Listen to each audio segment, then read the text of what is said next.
Hello and welcome to episode 27 of Talking Shit About. It's Elizabeth and it's part 2 of Alexander the Great. If you haven't listened to part 1, that's okay. We do a recap. If you want to listen to it, I recommend it, but if not, I think you'll be okay. Quick housekeeping. These episodes come out the first Friday of each month, and I bring in someone to talk about something they love, something they hate, and hopefully by the end we've learned something. I learned a lot with these episodes with Zach, aka Thumbs. And you know what? Let's just get right into it. Let's talk some shit.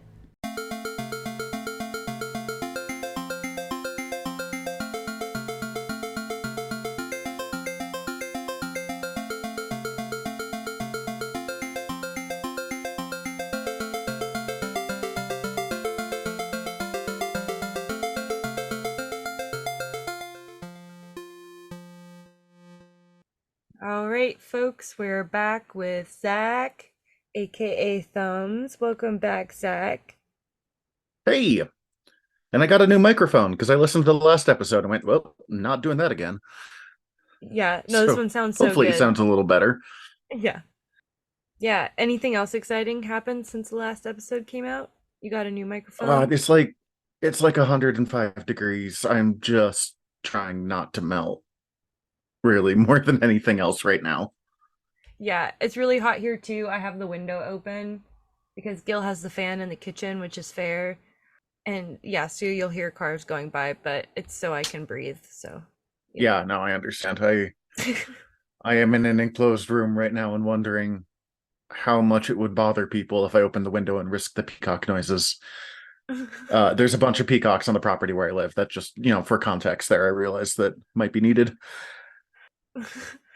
Yeah, I if you need to open the window, open the window. I feel like everyone some places are literally on fire. I think everyone can be empathetic A to little forgiving. our Yeah. situations. Yeah. Climate change is real and it's happening. And so are aliens. But I that's haven't actually looked into any of that yet, but uh, we watched the hearings over the weekend or hearing. I I like need to.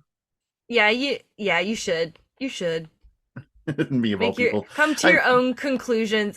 I was like I like believe in aliens as a concept, but like after I'm like I've always wanted to see a UFO, but like I'm always kind of skeptical. But I watched that and I was like, oh shit, oh fuck, like it became very real all of a sudden. It was the yeah, most like bipartisan thing I've ever seen in my life, excluding the one guy who talked about communist China TikTok. But well, other there's than always that, one. yeah, other than that though, it was like everybody had the same agenda going into the and yeah, it I'm was I'm wild. I'm with you though. Like I believe in aliens. I don't believe in most UFO encounters. I mean, in a lot of cases I think people saw something, but like anytime someone's like, we know about the different species, I'm like we fucking don't. But uh that is very different than what we're here for today.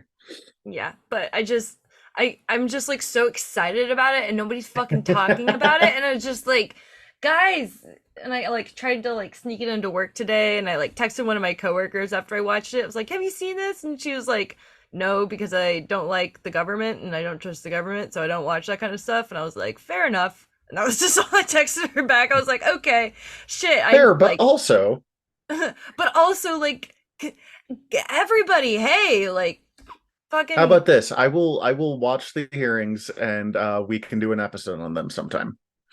oh yeah. Yeah, or we could even do like a little mini thing. Oh, a little bonus Love it. episode. Maybe. Don't bank on it, folks. Don't bank on it. Yeah, We're just we are both brainstorming. so busy. This is Yeah, don't like you I'm love when you make a literally plan on the podcast and you're like, fuck, I just shit, that's on the record. Because if you're listening to this on the day this episode airs, it's the day before my wedding. So I'm busy. I work full time and I have two dogs that are obnoxious and I love them and they take up a lot of time and I'm and getting like I'm gonna married. be at that wedding. So like it's not like I'm gonna Yeah. be able to like do that extra stuff. Yeah. Your wife's gonna be a bridesmaid. Right? She's very excited. Yeah, I'm excited. I'm like been matchmaking all the bridesmaids in my head. I'm like, I'm ready for Cece and Catherine to meet. Oh, and they probably won't hear this, but both of their first celebrity crushes were Aragorn from Lord of the Rings. I don't know if I knew that information about my wife, but I am not at all surprised by that information about my wife. Yeah. Mine is Orlando Bloom as Legolas, but anyways, That I'm also does not at all surprise me. yeah. Um yeah, wild times. Okay, we could do this all day. It's just so good to talk to you. Right. Yeah, but we should probably get back into it. I was gonna shoot my shot at a recap, and you can see Okay, how I do do. this. Because yeah, just listened to part one, so it's fresh in my brain.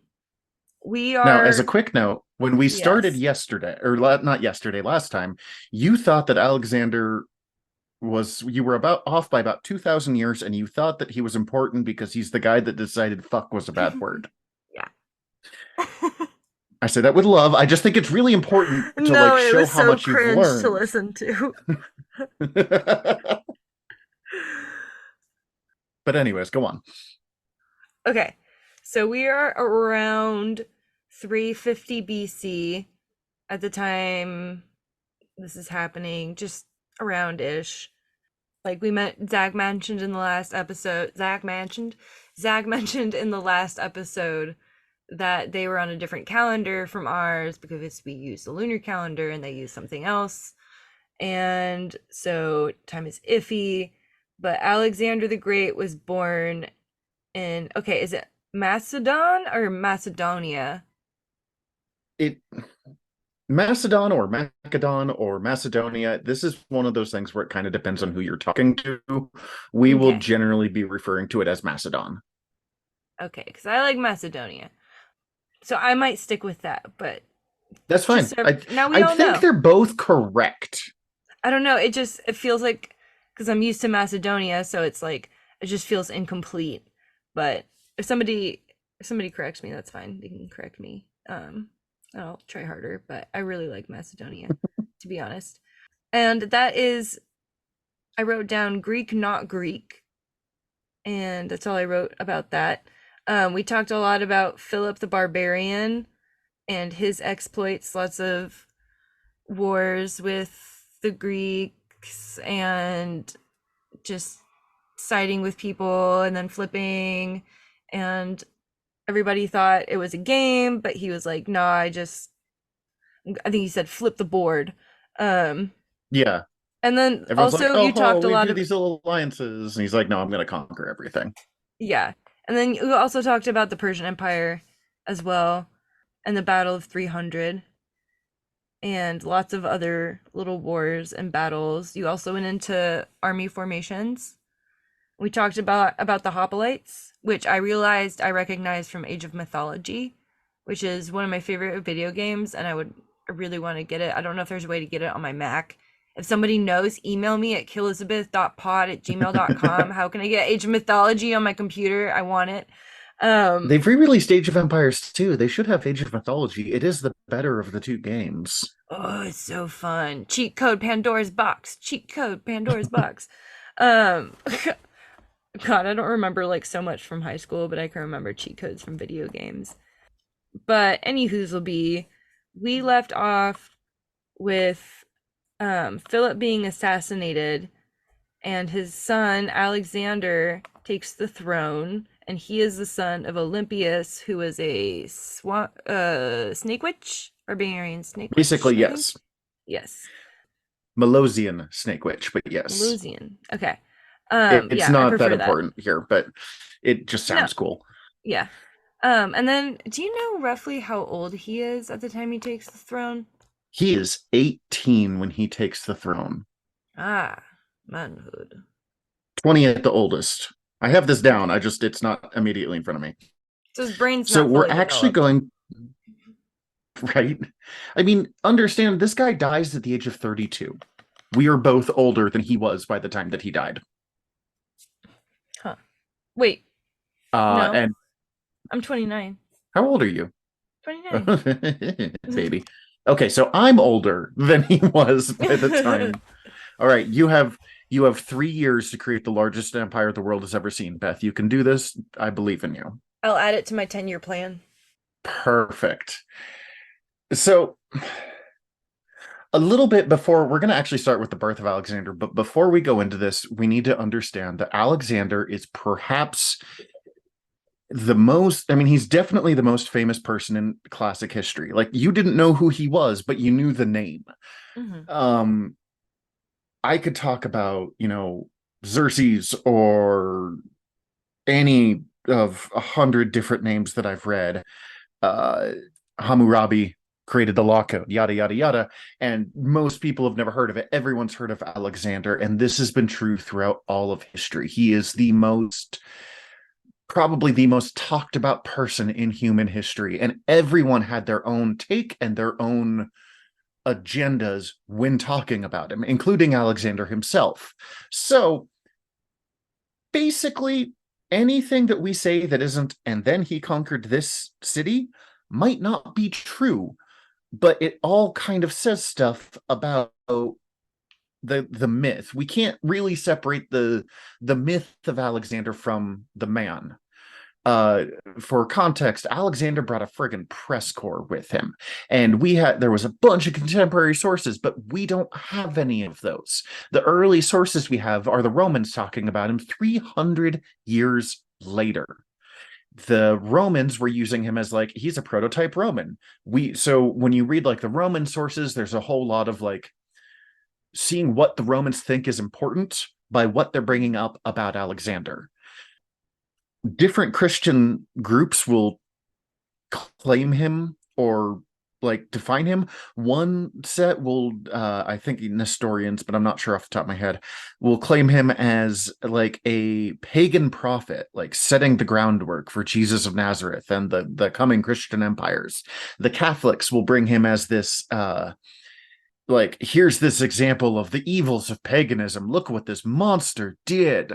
He shows up in the Jewish tradition, he shows up in Islamic traditions, he's in the Quran, not mentioned by name. He's called the like double horned one or something like that. I don't remember, but a book that is supposed to be his writings was popular in the Roman Empire and translated to different languages and read by kings ranging from Charlemagne up in what these days would be France down to Arabia, like across huge swaths of the world. All of these people were reading about the exploits of Alexander the Great, and they were all bringing their own concepts of the man in at the same time. So there's this great quote, and I can't remember who said it, but it is functionally, in the end, you have to believe history even when it's not true. With the idea of like the story of what we're telling is almost more important than the like legitimate facts of the situation. Mm. And that's Alexander to a T. And to really put in the level of myth, I mean, we're not even going to mention there's stories of he made a hot air balloon out of birds, or like he made a jar full of oxygen and went and made the first submarine. And those, I mean, those definitively did not happen. Like, that's the level of like, he became not just this wild conqueror, he became this explorer. He's, depending on who you're talking to, he is either like a queer icon because the dude was probably bisexual as all get out, or a murderer, or a great hero and leader. Some people literally have him as like trying to create a prototype UN of like, he's a prince of peace. And no, that one is also definitely not true. He kills many people. Before we started recording, my wife and I got into a not quite argument of would he be a serial killer if he was in the modern day. uh I say no, but probably a cult leader. um but Well, he has a anyways, cult going, following, it seems like. I mean, he sure does. Alexander, just to put in these levels of myths, the Persians, after they are conquered by him, will put up a thing saying, oh, he's secretly a Persian heir of the empire. Like, one of his ancestors was supposed to be a member of the Persian harem of like the King of Kings harem, but he didn't like her. So after he impregnated her, he sent her away, and a Greek married her. And so he's secretly like part of the Achaemenid dynasty. And the Egyptians, after he conquered Egypt, were like, no, he's totally the descendant of a pharaoh. Like the pharaoh had his wizard turn him into a dragon who slept with Olympias, and so that's him. Other people, including Olympias, will say that he's the son of Zeus, which will come up later. He's even if you accept his parentage, it is claimed that Olympias is a descendant of, I believe, Heracles. One of his parents is quote unquote a descendant of Heracles, and another is, I believe, Achilles. And Alexander will purposely base his life off of Achilles and those kind of legendary Greeks, the kind of like characters that come up when you read about the Trojan War kind of stuff. In the same way that today we're like, not you and I because we're cynics, but people will be like, man, those great older generations of our people that really formed the country and were really the great heroes and did great things. Alexander had that about the ancient Greeks and was desperate to kind of be viewed in that kind of Homeric light. But Alexander III himself was born in Pella, the capital city of Macedon, on the 6th day of the ancient Greek month of Hecata. I wanted to say this so bad. This whole reason I said this part and I can't pronounce it.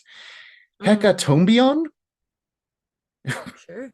which they think is roughly the 20th of July, 356 BC. The son of Philip of Macedon and his fourth wife, Olympias. Fourth of out of roughly 8 wives.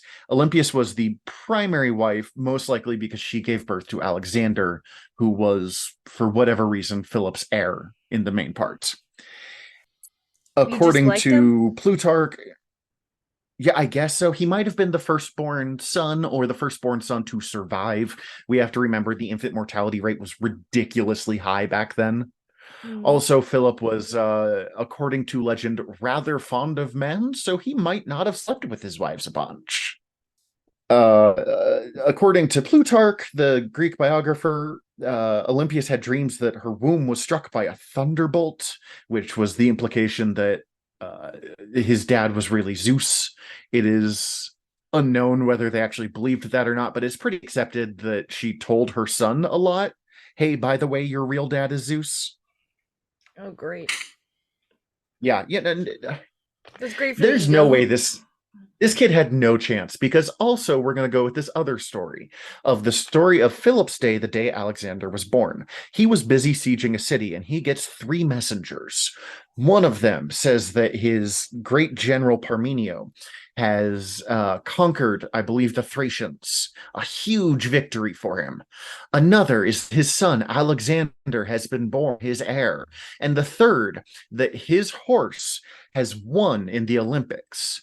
To cement this monumental day in history, he orders new silver coins to be made to be distributed among Macedon to show the important day that his horse won in the Olympics. So on one hand, so yes, on one hand you have like, you are literally the descendant of the greatest Greek heroes to ever live and possibly of Zeus himself. I mean, no matter what, of Zeus himself, because if you're a descendant of Hercules, you're a descendant of Zeus, but like maybe real close up that timeline. On the other hand, you have a dad that definitely hates your mom, kind of hates you, and is busy conquering everything under the sun, as far as you know.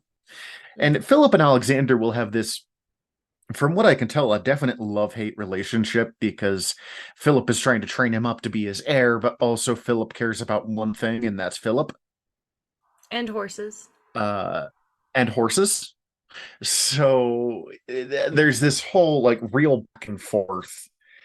But he's, from a very early age, considered extremely important. And we end up with the story of him early on in life, where a merchant from Thessaly brings Philip a horse, which he offers to sell him for 13 talents of silver, which I don't know what the modern day thing is, but that's a fuck ton of silver. That is a lot of money. And Philip's like, no one can train this horse. This is insane, if we're following the legend. But Alexander sees that the horse is scared of his own shadow. So Alexander finds a way to work around it and is like, hey, this is my horse now.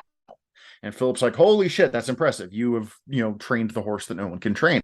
And we do know that he keeps this horse because this horse named Bucephalus, meaning ox head, will be with Alexander for almost the rest of his life, dying all the way in India, which happens when Alexander's like 30. Wow. So this horse goes from young age to 30. Now, for the horse. Alexander, yeah, I mean, really, like, this is one of the most important horses in human history. And it's probably not Alexander's only horse, but it's definitely Alexander's favorite horse. Now, at the age of 13, Alexander is brought a tutor, and he's actually, Philip chooses Aristotle, one of the most famous philosophers of all time, to be his tutor. Never heard of him. Never. Okay. I believe Aristotle is the Behold a Man guy. He is let's see, ancient Greek philosopher and polymath. His writings cover a broad range. Okay, I'm just saying. Hey, you would, based off this so far, I was going to roll with it. I mean, I don't know dick about Aristotle, but I want to. To be honest, yeah. I don't either, other than he's a really important philosopher. I'm pretty sure he's the, like, man is a bipedal something with no feathers kind of. I don't know. That made no sense. But anyways, Aristotle's I mean, Aristotle does pretty okay here because his price for tutoring Alexander is for Philip to rebuild Aristotle's hometown of Stagaria, which Philip had razed, and to repopulate it by buying up all of the people that Philip had kidnapped and sold into slavery. So he's like, hey, you destroyed my hometown and sold all his people into slavery and exiled the rest. I will raise your son, or I will teach your son to be brilliant if you rebuild the fucking town and bring all the people back. And Philip does, so I guess it works out. Now, and I feel like I keep like ragging on people, and then it always turns out that, like, no, I'm the asshole. Yeah, there's rumors that Aristotle is involved in Alexander's death later, so it's not like he's super close with the boy, but he does. He gives Alexander an annotated copy of the Homeric hymns, which Alexander will keep with him under his pillow during the entire campaigns. I almost said crusade, which has a much more religious context than this has. But he does teach him philosophy and mathematics, and he gives him a love of poetry. Alexander is, for being the murderous psychopath that he was, an incredibly well-read and well-thought-out individual. And a lot of this can be traced down to Aristotle. Also during this time, a bunch of other Macedonian children will also be taught by Aristotle, including Ptolemy, Hephaestion, and Cassander, who are only important because many of these people will become Alexander's generals.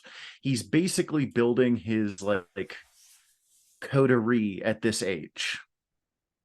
And also during this time, because Philip had Persian exiles in his court, in the Macedonian court, Alexander is learning about the Persians that he knows his dad is going to invade Persia because everyone knows his dad's going to invade Persia. And Alexander is sitting here learning from, it's rumored one of the suspects in Philip's death is the Persians, because they were like, that son of a bitch is going to invade us. Which one? All of them. All of them. However, things start to go things get really good for a while, and then they start to go dark in the relationship between the two. At the age of 16, Alexander becomes the regent and heir apparent of Macedon, while Philip is off busy invading stuff. So basically, because the king is off conquering, someone has to be there looking after the throne, looking after the country. And in this case, it is a 16-year-old with a god complex. Good. But he does mostly pretty well. The Thracian tribe of the Mede in revolt, and Alexander quickly stomps them out. He colonizes their territory and founds a city named Alexandropolis, the first of Alexandropolis. the first of many cities he will name after himself, although most of Okay. them will be called Alexandria.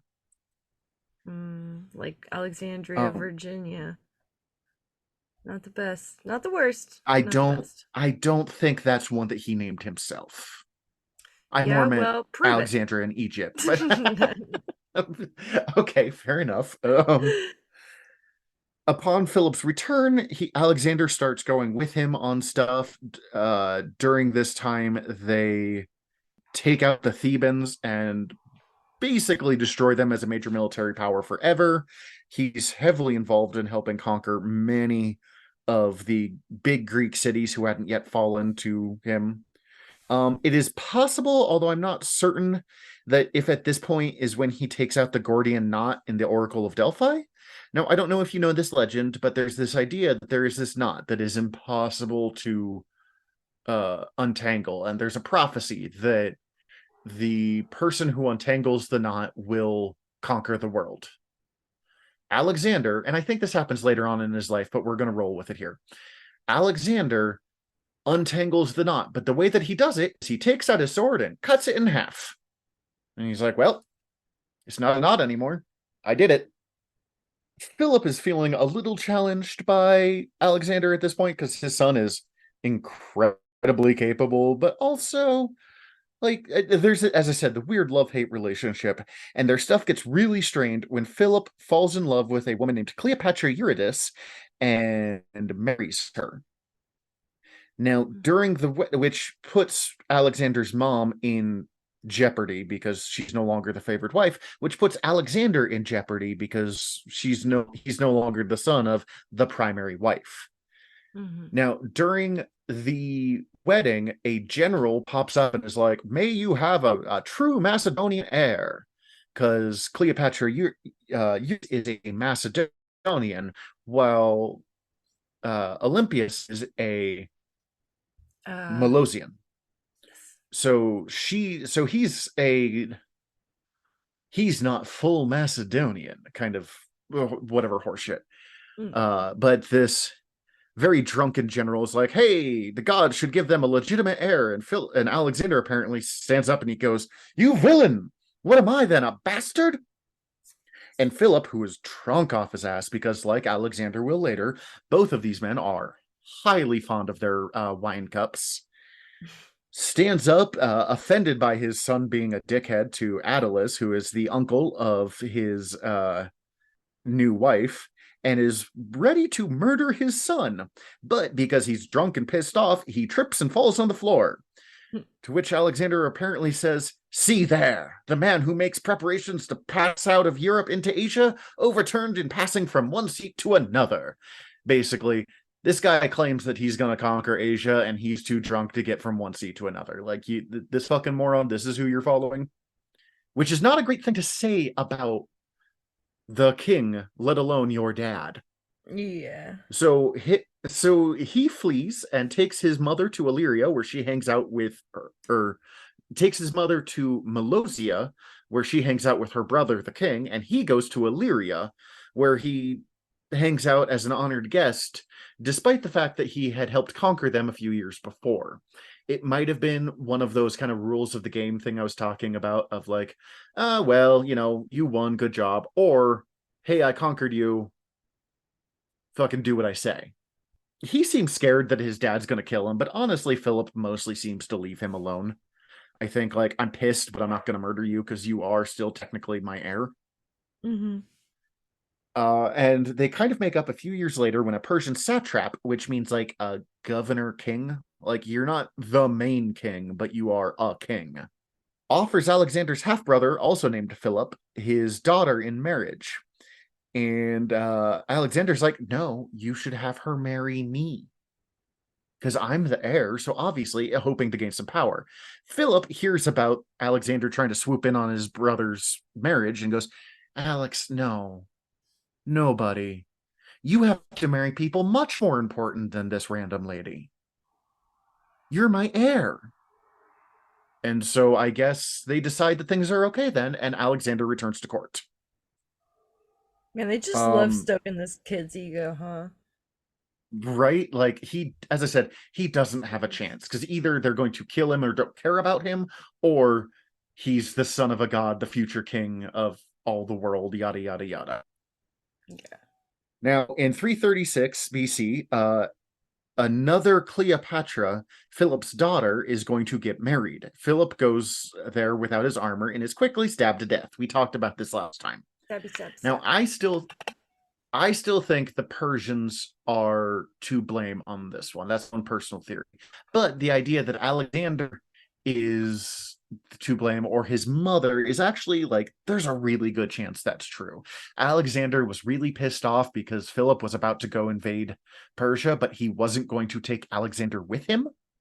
Now, he was going to leave him as the regent of Macedon, so he was going to be incredibly powerful. But this is the man who my wife is convinced is secretly a serial killer. So, like, he wants this glory. This guy, Alexander, wants to be Achilles from the Trojan Wars. He wants to be this classical Greek hero. And staying at the castle while his dad does all the classical Greek hero stuff does not appeal to him in the after Alexander not Alexander after he dies, Alexander takes the throne immediately, like over his father's still bleeding body immediately, Mm. at the age of 20, and begins eliminating potential rivals, mostly other Macedonian princes, half brothers, not all of them because one of them will survive through after his death, cousins, anyone who would have a claim to the throne. Meanwhile, Olympias has Cleopatra Eurydice, the woman who married Philip that caused them to flee, and Cleopatra Eurydice's daughter burned alive, Huh. probably in revenge, but claiming to support her son's claim to power. Olympias will anyone and kills a lot of people if it will support her son's rise to power. Alexander, however, is pissed about this. He doesn't. Alexander is this weird dude of he doesn't have a problem murdering at the drop of a hat, but he doesn't need to murder. He doesn't really, and he's generally pretty good about not killing women and children. Okay. So let me ask you this. Did he murder three or more people in a period of over a month with a cooling down time between murders? You looked up serial killers? Yes. And I had a really Um, hard time reading it. yeah, right. Uh, I mean, almost certainly, but there's a Dri- Driven so by okay. By thrill or that, pleasure. that's the part that it's hard to say. A lot of these things he does, like a lot of his murders right now, are either political or tracing back to the kind of Greek concepts of like honor. Mhm. There's the concept of, I mean, today we understand that colonialism is bad, imperialism is not a good thing, but like it was the standard of the time. And I'm not saying that to like forgive it, like don't colonize people, but it's hard to call Yeah. him a serial killer. That's really what I'm going with. But yeah, you could easily make the argument. Anyways, immediately after Philip dies, like a solid half of Greece is like, yeah, we're not gonna do this after all. We really didn't want to work with him that badly in the first place.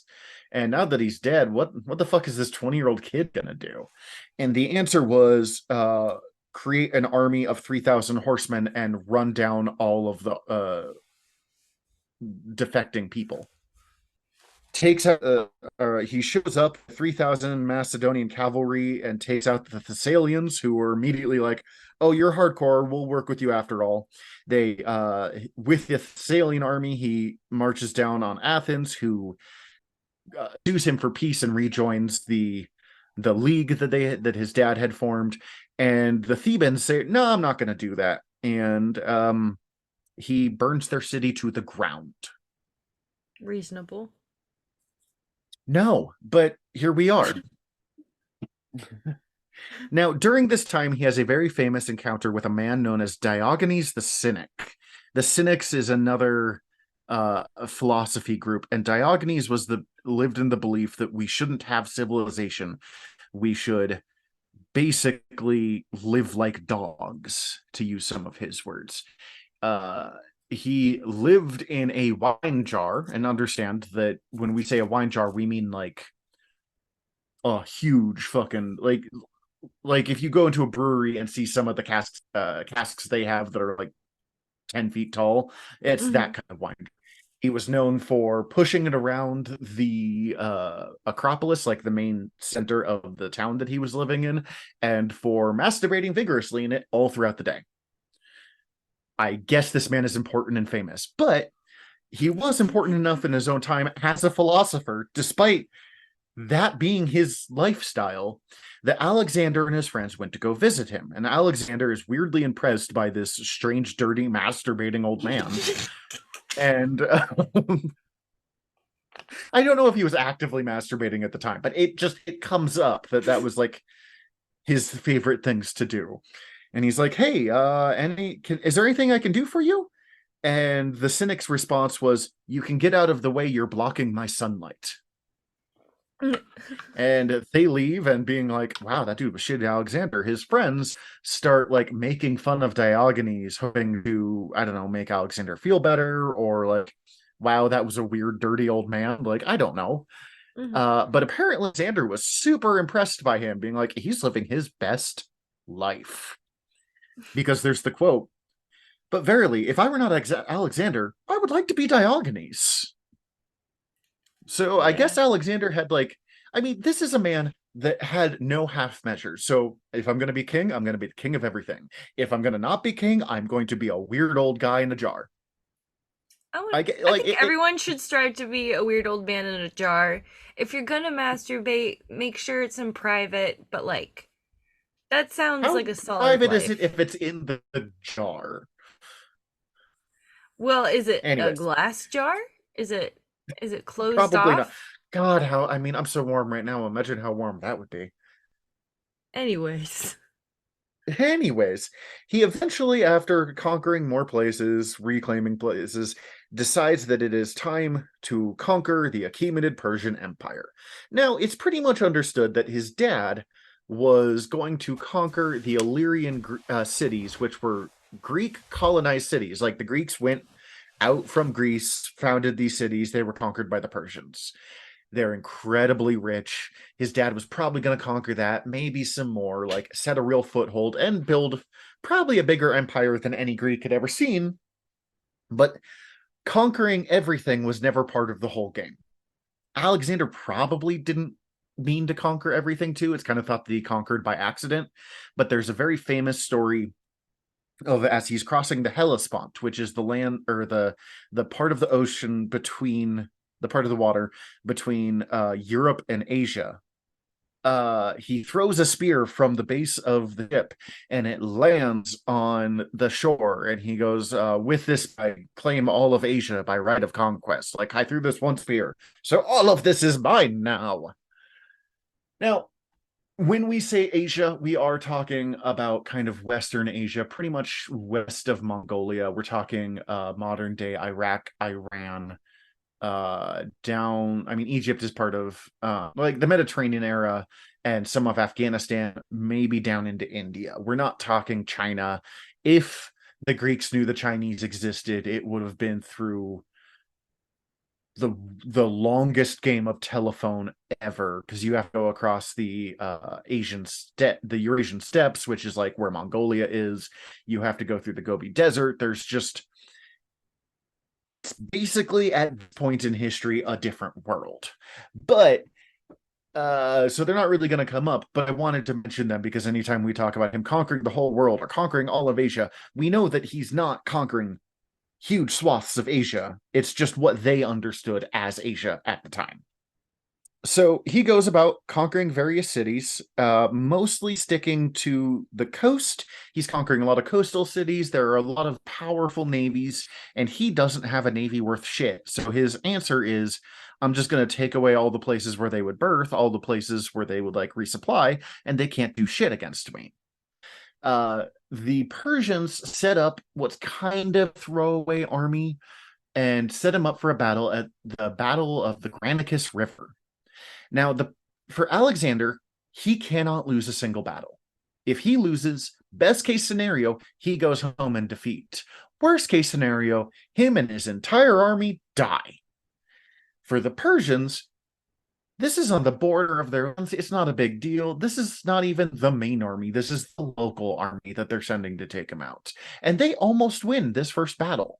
They don't, but there's stories here of Alexander in the midst of the fighting, and the only reason he doesn't die is that a sword attached, the supposed to like split his head in half, is deflected by the helmet, and another guy that is uh running up to kill him and cut off his head has his arm cut off by one of Alexander's generals, a man named Clitus the Black, which is only important because Clitus will come up later on in this. But it also really reinforces that Alexander was in the middle of the shit.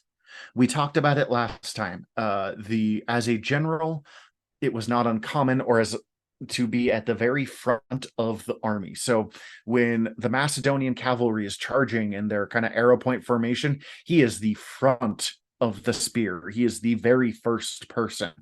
Alexander is a lunatic. And it works great because the army is like, our guy's in the front. He's really important. He's doing all of this.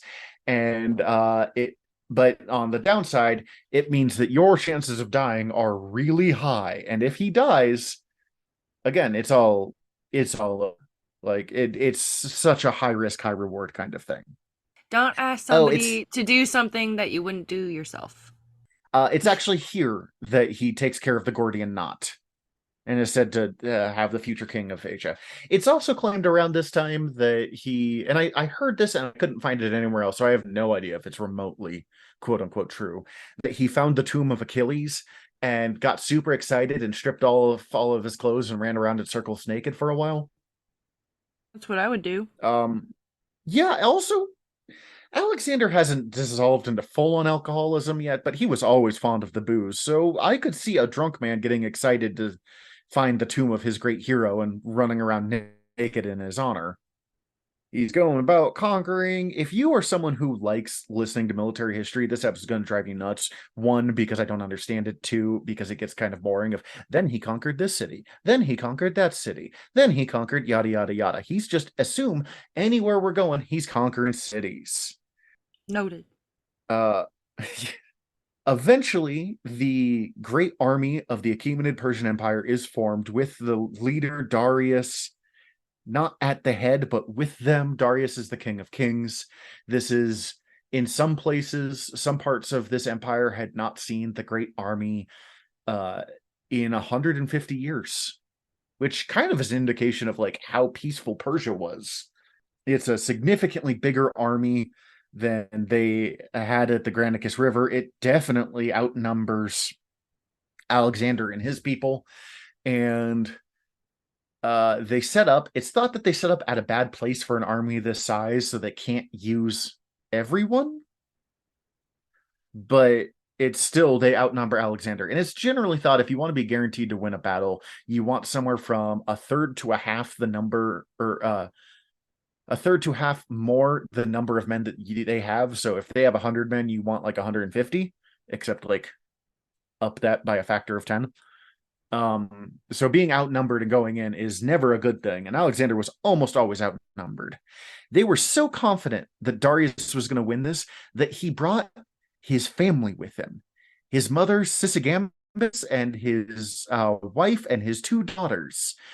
Just like, hey, come watch me take out this upstart. It'll be fun. We'll have a feast afterwards, and there's literally a feast laid out. Oh my god. However, such a bad fucking idea. Like maybe it works out. I don't know, but like not. It doesn't. I don't like it. It works out for Alexander. It looks like the army is kind of winning, but Alexander sees according to legend at least, a weakness spot through, and he sees Darius, who is on the great chariot of the King of Kings with these white horses. Like, he sticks out like no, I mean, he sticks out more than Alexander, and Alexander is wearing ornate army armor and a red cloak and charged literally at the front. And Alexander takes his men and he manages to break through that weak hold in the line and charge at Darius, who books it the fuck out of there and leaves behind his family.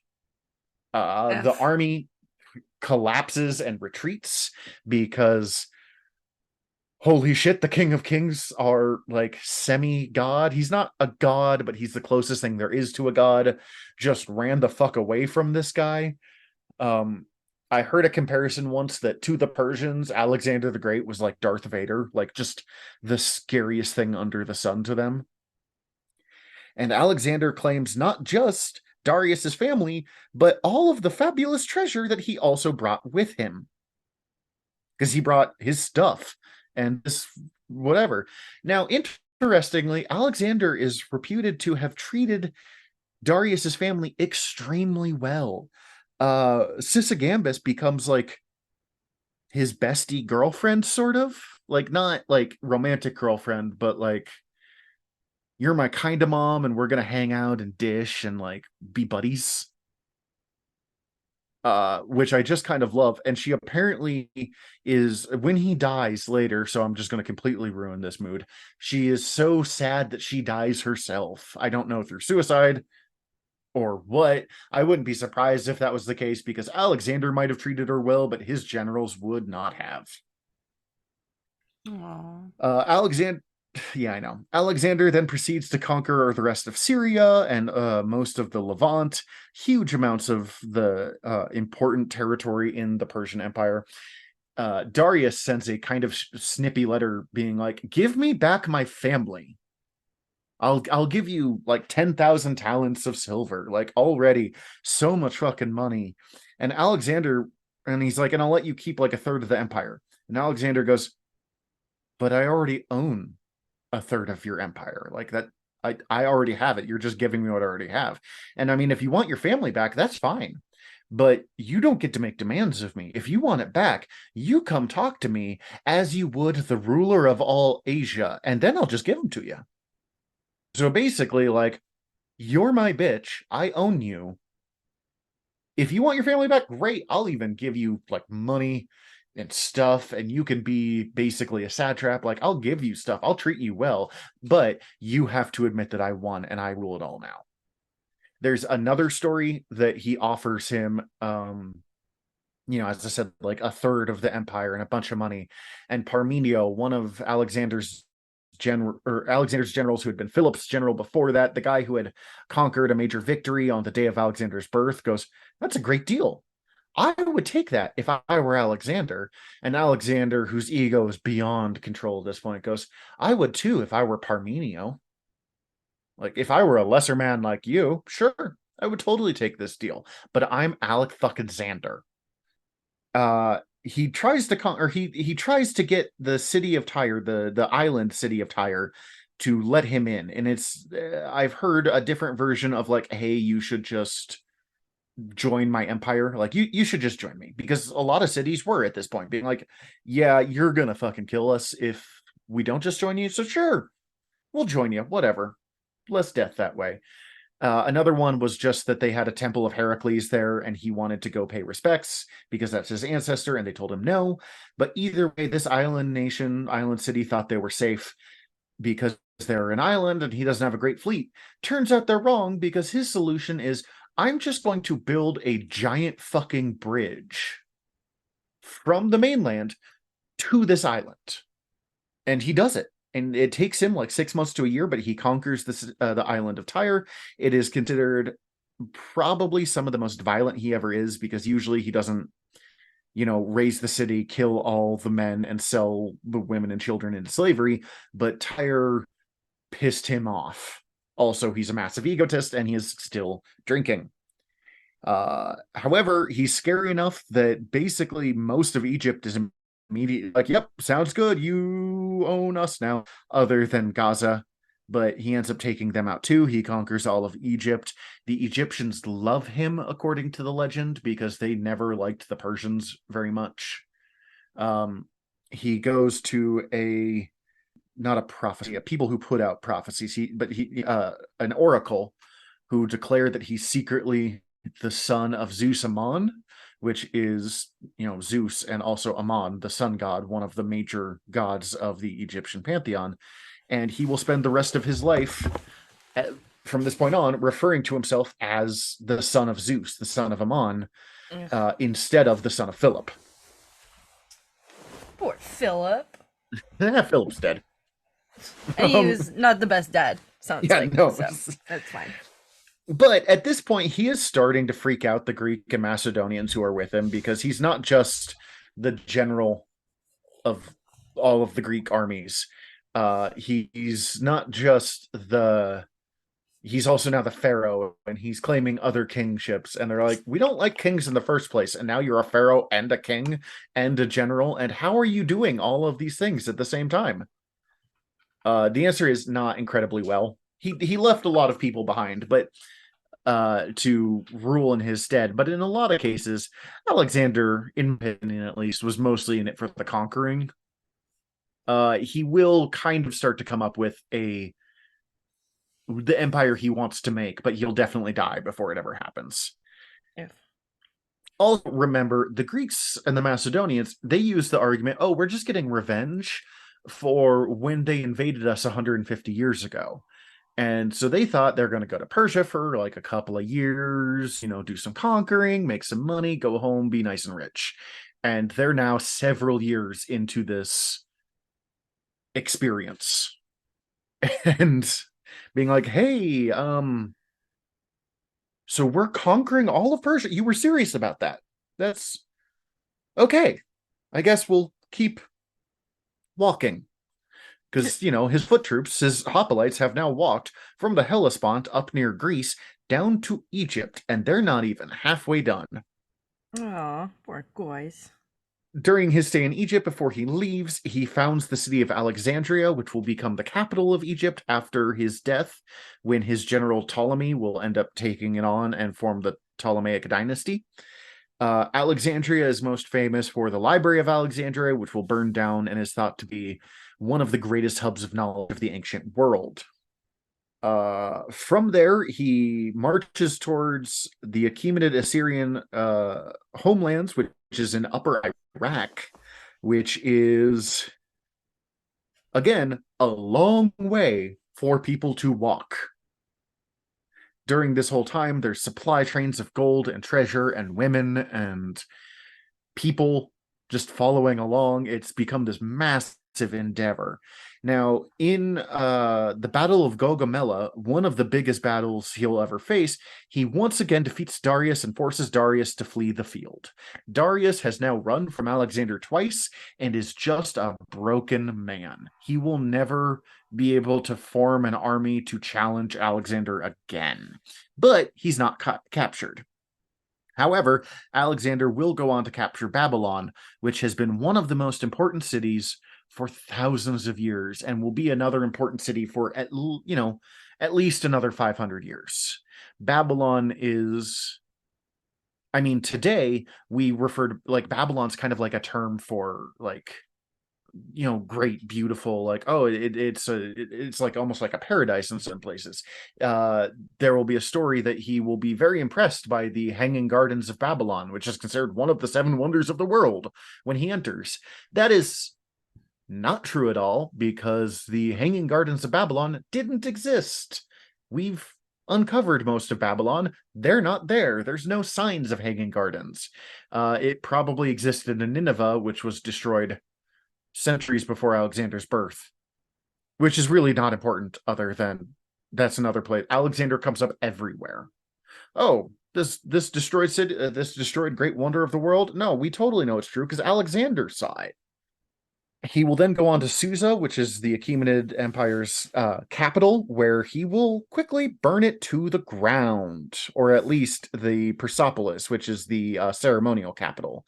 There's a whole lot of questions about why or how he burned it to the ground. There's a legend that a Athenian prostitute who was hanging out with him and his generals was like, hey, you said that we were going to get revenge for them, invading and burning down the Acropolis in Athens. So, like, why don't you let me burn down the city?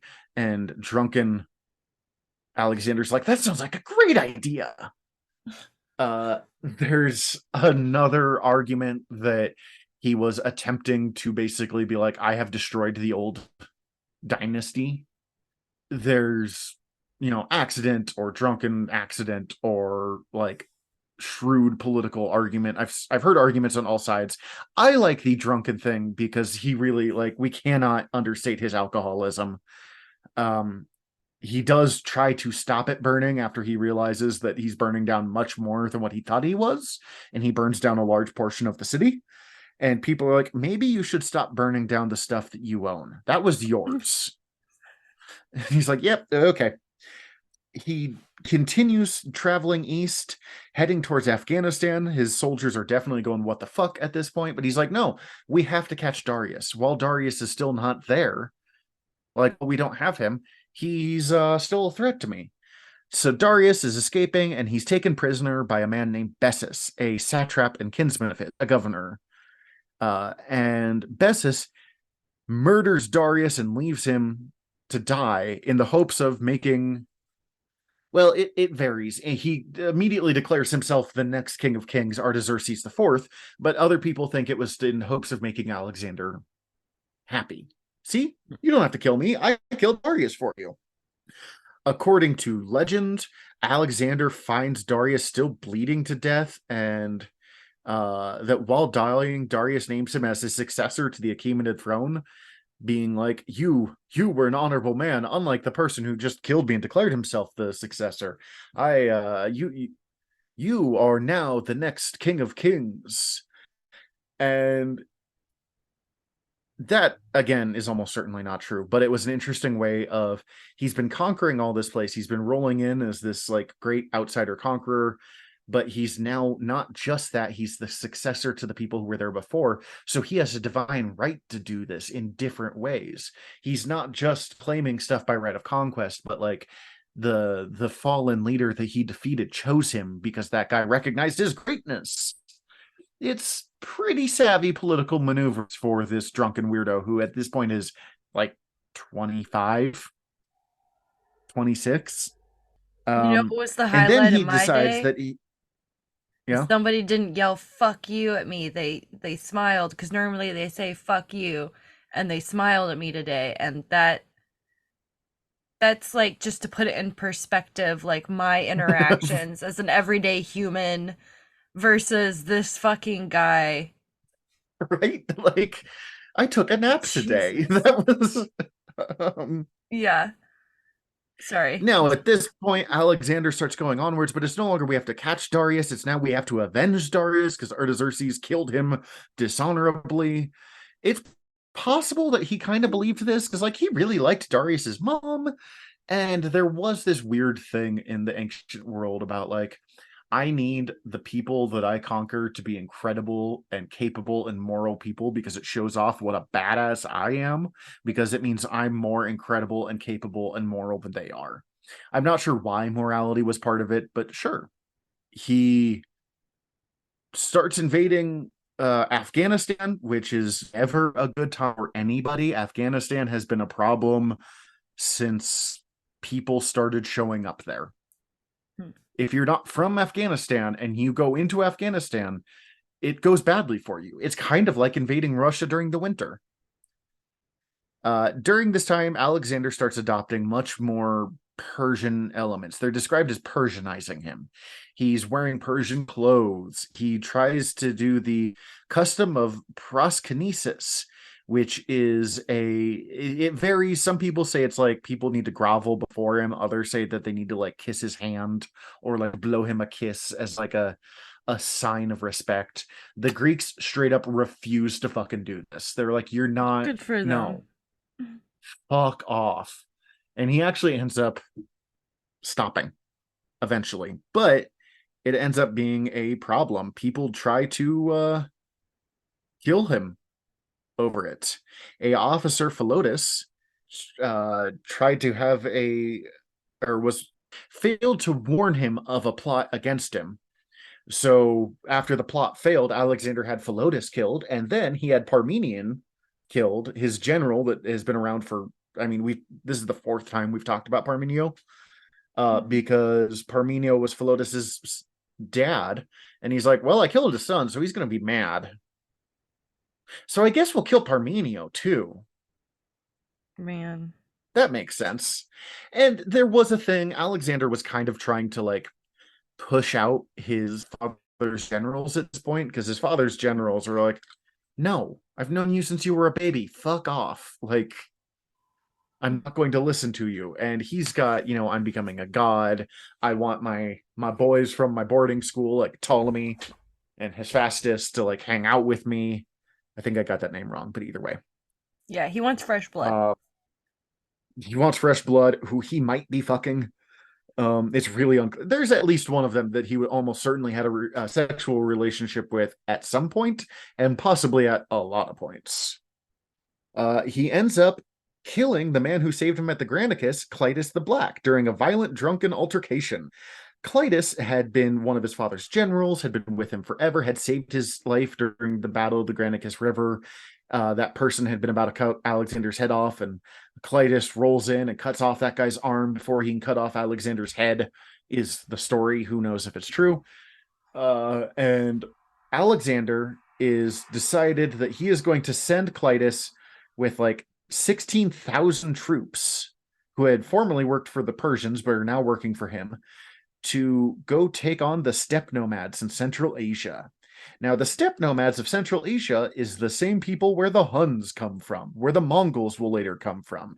The steppe nomads are the first people to, like, that the people from that area are the first people to really figure out how to ride horses.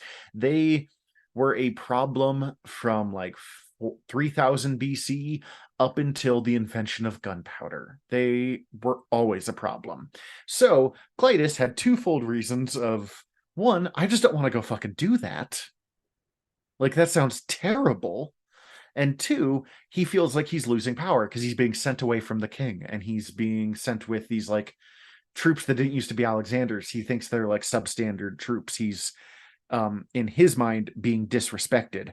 So Clitus and Alexander, who are drunk as fucking hell, all hell at this point, get into an argument, and Alexander starts boasting about how much better he is than his father, and Clitus is like, you're not even a legitimate king of Macedonia, you're half Milosian, like, fuck off, shut the fuck up, kid.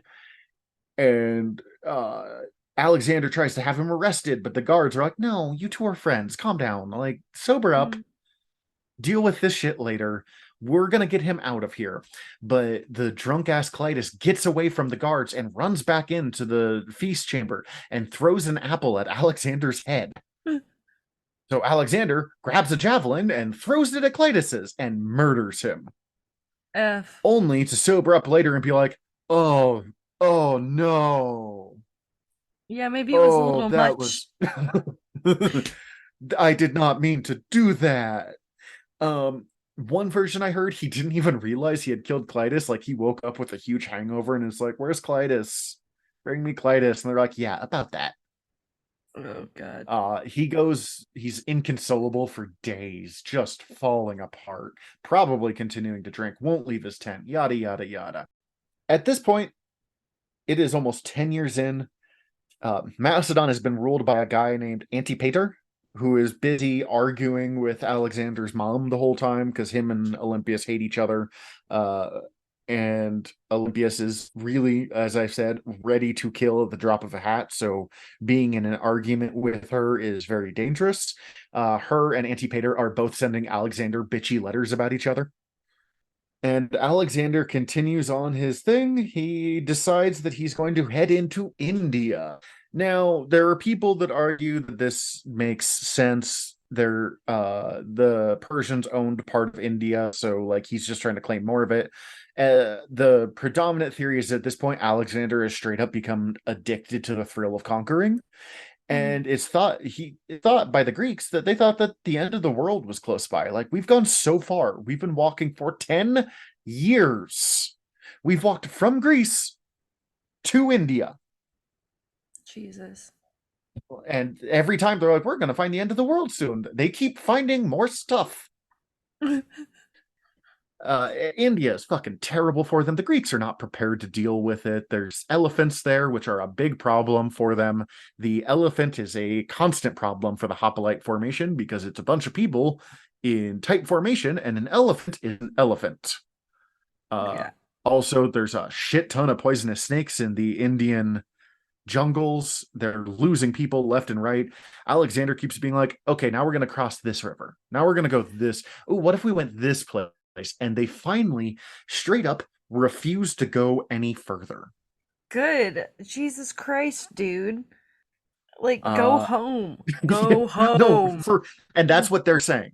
They've crossed the Indus River. They've gone farther than anyone else, and he's trying to go farther. He's trying to cross the Ganges River, which is, it's the Ganges. It's a huge river. Also, side note, I skipped over it. During this time, he becomes very fond of a elephant named Ajax and dedicates it to Zeus, and just like hangs out with this elephant for a while with a bunch of gold rings around his tusks. Also, his horse dies, Bucephalus, and he finally stops naming cities after himself. He's made like 8 Alexandrias at this point, and creates the city of Bucephala, named after his horse. Oh.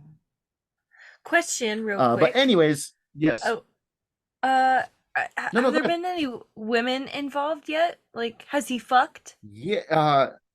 Oh yeah, he's had several wives, and around this time he picks up a wife named Roxanne. I believe Roxanne. I don't have it in front of me. Who I know, right? I think that every fucking time. Roxana. I knew I wasn't quite right. Roxana, who will have his children, Alexander II, but Alexander II will not be born until after Alexander dies. Gotcha. Things do not go well for Roxana and that kid, but we'll kind of get there. The Hellenic army are just tired and pissed and don't want to go any further. And Alexander spends 3 days just haranguing them. Like, no, we're going to go farther. You have to go farther. I'm Alexander. We've gone all this way. We're going to conquer everything. Nope, that didn't work. I'm going to go drink and pout in my tent for like a day. And then he comes out the next day and tries again. And this goes on for 3 days. And eventually he's like, okay, fine. But we're going to go a different way, a different route than we went before, so we can conquer more stuff on the way home. And they're like, yeah, that's fair. Like, we knew we were going to conquer more shit, Alexander. We've known you for a decade now. But as long as we're heading home. Yeah, that's a long fucking time, man. They're like, we want to see our kids, our homeland. We're supposed to be gone for 2 years. It's been 5 times that. They do continue conquering stuff, although they lose a huge number of their troops when he decides to march through a desert for a while. I don't actually remember why he thought marching through this desert was going to be a good idea. It wasn't. Usually isn't. Hoping to make the Macedonians happier, he decides that he'll send anyone who is too old or disabled back to Macedon, led by a man named Craterus. They are like, holy shit, he's getting rid of all of the Macedonians. He's going to like go full Persian. He's not going to come home with us. And they refuse to leave. It's everything they've been asking for, but they are like, no, you're supposed to come with us. You are our king. And he eventually gives in, and he's like, all right, you're right. I'm going to go home with you. He gives Persian command.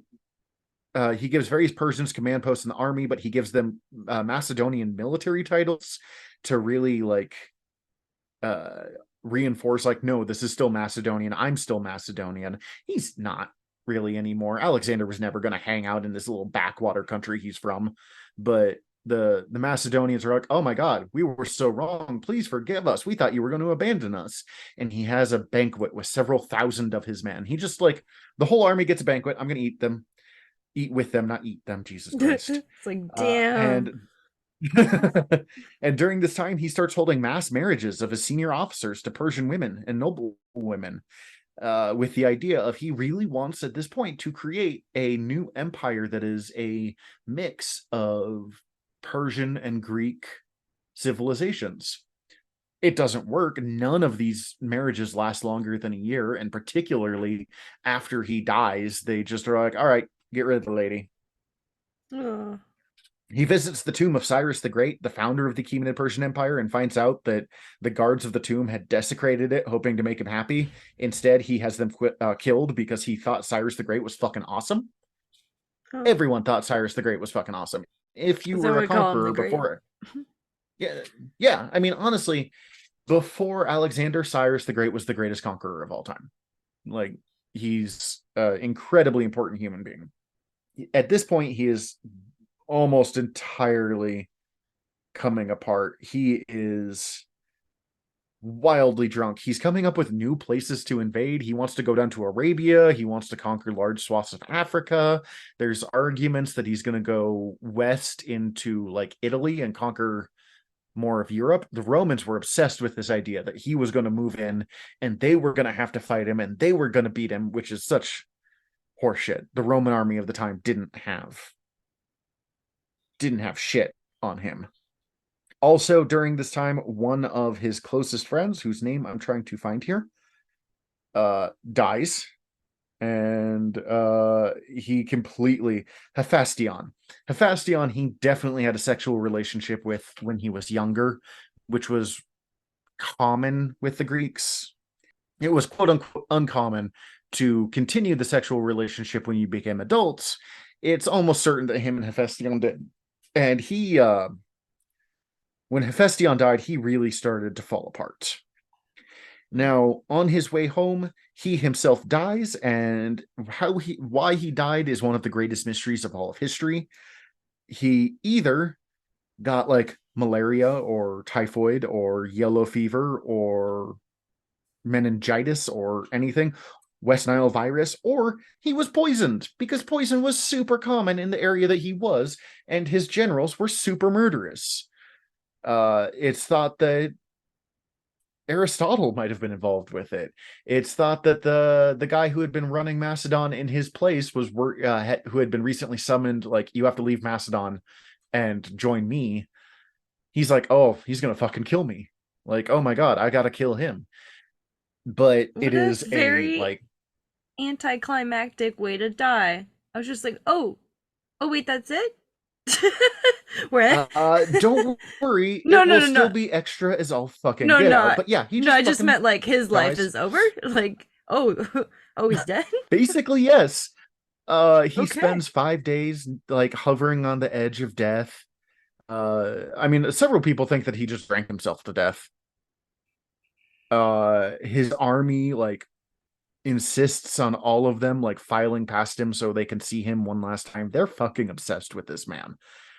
There is a lot of question of who was going to conquer. It is thought that... So the legend is they asked him who will take on his kingdom, and his response is to the strongest, which in Greek is... This is going to be terribly pronounced, but toi kratistoi, to the strongest. Basically, whoever's strongest can win my empire in the way that I've conquered it. And that's the great legend. It's thought that a lot of the generals willfully misheard toi kratistoi instead of toi krateroi, which meant to Craterus. So, like, you should give it to this guy. And they're like, he said to give it to the strongest. And they're like, no, this guy. Oh. We're going to have to fight for it. Please give it to this guy. I'm begging you. Another people are like saying, oh, he gave his ring to so-and-so. So obviously the Perdiccas. So obviously the Perdiccas is supposed to lead. Other people are saying that he couldn't even speak by the end. So there's no way he could have done any of this. But Perdiccas does temporarily take over with the idea of he will just rule as regent until Alexander's kid was old enough to be king. However, the infantry, who was not consulted in any of this, doesn't agree, and they ally with Alexander's half brother, Philip Aridius. And basically, the rest of the time is different generals and different people trying to claim control. At one point, Olympias will rule Macedon. Poor Roxana and her two kids, including Alexander, I guess, fourth in this case, Alexander Jr., will be used as bargaining chips before they're all unceremoniously murdered. Alexander's body will become a major bargaining chip and point of power. If you had Alexander's fucking corpse, then there was a good chance you had the right to rule everything. Because Alexander was mummified, like the Egyptians, because the pharaohs. Eventually, the empire will fall into like 3 or 4 different parts. The Ptolemaic dynasty in Egypt, the Macedonian Empire, which is basically just Macedon and parts of Greece, and 2 others that I can't remember the name of, 1 or 2 others, and all of them will eventually fall to Rome a couple of centuries later. So he creates the biggest army the world has ever seen, and it doesn't last 10 years after his death. Not the biggest army, the biggest empire the world has ever seen. And I guess it just kind of ends you're right, it ends unceremoniously. He just fucking dies. And then he died. All right. Huh. I was don't really know how you expecting end like this some podcast. kind of. I'm sorry. What's that? I said I don't know how you end this podcast, but Shit. No, yeah, no, it feels I there feel should be like some big thing, and no, he just yeah. dipped basically. Like, all right. There's this story that Alexander wept for there were no more worlds to conquer.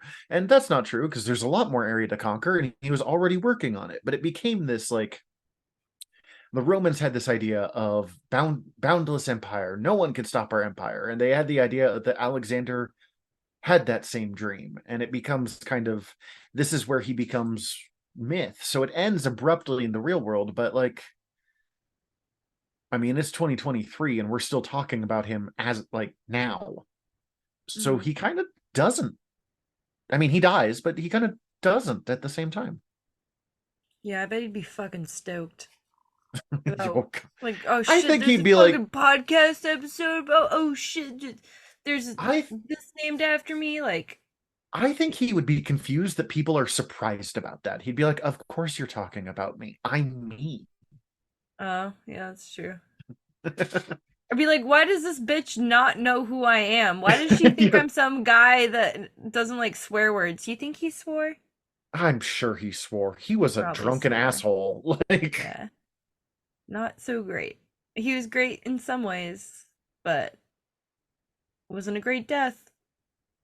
There's a quote of, to be a great man, you automatically can't be a good man. And I think Alexander is like my go-to example of that. Mm-hmm. Yeah. Alexander the Great, not Alexander the Great Dad. Not Okay. Alexander the Great Husband. Just Alexander the Great. Zach, would you like to promote anything? Question mark? Unless there's Yeah, anything else you had, but no, not really. I don't want to beat a dead horse. I realized I didn't. Oh, they named a city after it. I am part of the Earworm Network. You can find several of our shows over on the website or just anywhere on it. It is earvvyrm.com. You can find me on General Nerdery, Word Balloons, and Noob Island. We also have Fried Squirms, which is a horror movie podcast. And if you enjoyed this, I was on for over a year, The Art of Wargaming, which is a podcast that deals with military history and examines how to take war treatises like The Art of War or anything like that, and what lessons you can learn to put them into war gaming games like Warhammer 40K or Belagarth or even like Risk. It's a weird podcast, but it's pretty good. Thanks, Zach. And I'll see Thank you you. at the wedding. Soon. Ah. That's a wrap for our Alexander the Great series. You're listening to Talking Shit About, and we'll be back in October with something spooky. You're welcome. And I'll be a wedded woman. I hope y'all have a great September and happy Labor Day.